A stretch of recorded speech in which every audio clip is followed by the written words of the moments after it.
જય સ્વામિનારાયણ। અમારા બેન જસદણ ભણતા હતા ને આવ્યા હતા ઉત્તરાયણની છૂટીમાં, તો મેં એને પૂછ્યું તારે શું ખાવું, તો મને કે મમ્મી અડદિયું ખાવું। ખબર ને આવતે કેમ એને મારી પર કીધું કે મારે અડદિયું ખાવું છે, તો હું બધી વસ્તુ લઈ આવી અને બસ કરી દીધું શરૂ। લોટ ચાળી નાખ્યો અને પછી મૂકી દીધું બકડીમાં લઈ લીધું ઘી।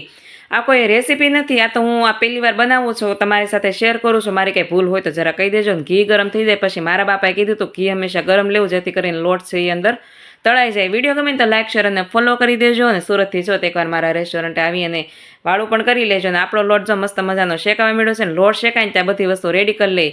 તો મારે બનાવવાનું તો ગોળમાં, કારણ કે અમે શુગર નથી ખાતા અને અમે છોકરાને શરદી પણ હતી, તો ગોળમાં બનાવેલી વસ્તુ સારી થાય એમ બધા કહે, એટલે મેં પણ ગોળમાં જ કર્યું।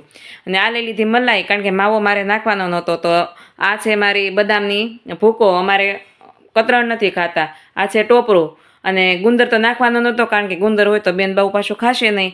અને જો હજી લોટ આપણો શેકાય છે ને મસ્ત મજાનો, અડધે પહોંચી ગયા છે શેકાવામાં।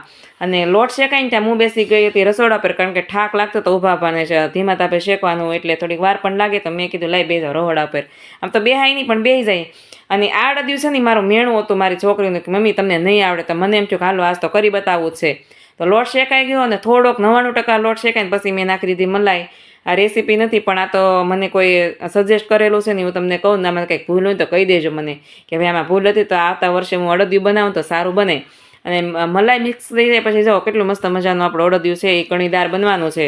અને ખરેખર જે કણી જોઈને કણી અડદિયામાં આવી તેમાં બધા ધાબુ દે, મોણ નાખે, પણ મને કોઈ કીધું હતું કે સીધો લોટ શેકાય, એટલે મેં લોટ શેકી નાખ્યો પછી ચોકી ઉપર ઘી ફેલાઈ દીધું। અને આપણું જે ગોળ છે ને એને મૂકી દેવાનો છે ઓગળવા, એને ખાલી ઓગાળવાનો જ છે, એની પાઈ નથી લેવાની। જો પાઈ લેશું ને તો પાછી હામી દિવાલે મારશે તો આપણું અડદિયું તૂટે, અને દસ્તાથી ભાંગશું ને તોય નહીં મેળ ખાય, અને ચગળી મતલબમાં ખાવું પડશે। તો આપણો ગોળ છે એ રેડી થઈ ગયો ઓગળી, અને પછી લઈ લઈને બધું નીચે જો, અને પછી એની અંદર આપણે અડદિયાનો લોટ શેકો તો એની અંદર ગોળ નાખી દેવાનો છે, અને એની અંદર જે આપણે બધા બીજા મસાલા હોય એ કરી નાખવાના છે, અને ગોળને મિક્સ કરી નાખવાનો છે।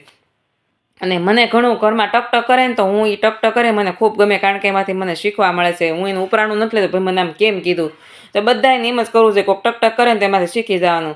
નાખી દીધું ટોપરું, બદામ અને આખા કાજુ, અમારે થોડોક ઊંધું છે, બદામ આખી ન ખાય ને ઘણી બધી હૂટ, કારણ કે શરદીનો ભાગ હોય તો ન રહે, એના ખાય તો નડે પણ નહીં। તો તમે ગોળમાં બનાવો ખાંડમાં એ પણ મને કહેજો, એટલે મને ખબર પડે। મને હજી ખાંડની જે પાય આવે ને લેતા નથી આવડતી, સાસણી પણ શીખી જાય ધીમે ધીમે। તો તમે પણ મને કોમેન્ટમાં મેણું મારજો કે ભાઈ તને કાંઈ નથી આવડતું, મને શીખવામાં સારું પડે। અને બસ જો આપણું અડદિયું ને બધું મિક્સ કરી નાખ્યું ને પછી પાથરી દીધું ચોકીમાં, અને ચોકીમાં પાથરીને પછી મસ્ત મજાનું ફેલાઈ લીધું ને ઘડીક ઠરે પછી જ મેં પાડ્યા હતા એના જે આપણે ઢેફલી હોય ને એ, અને ઉપરથી થોડુંક ઝીણું ટોપરું હતું ને ગાર્નિશ કરી દીધું, કારણ કે મારી છોકરીઓને ટોપરાનો બહુ શોખ, એટલે મેં ઉપરથી ઘણું બધું ટોપરું પણ નાખ્યું। ટોપરું નાખ્યું ને ઘી પણ બધું સોહી લીધું એણે। અને પછી હું બધા એમાં ઢેફલા પાડી, અને અમે તો ભાઈ બહુ ખાધું, છોકરાને બહુ ભાવ્યું। અને હું મારી હોટલે લઈ ગઈ ને તો મારા કારીગરો કે ભાઈ ભાભી બીજી વાર મારી માટે બનાવતા હજો, કાંઈ ઘી કાંઈ મફત તો ન આવે, તો કાંઈ એવું ન હોય। જય સ્વામિનારાયણ।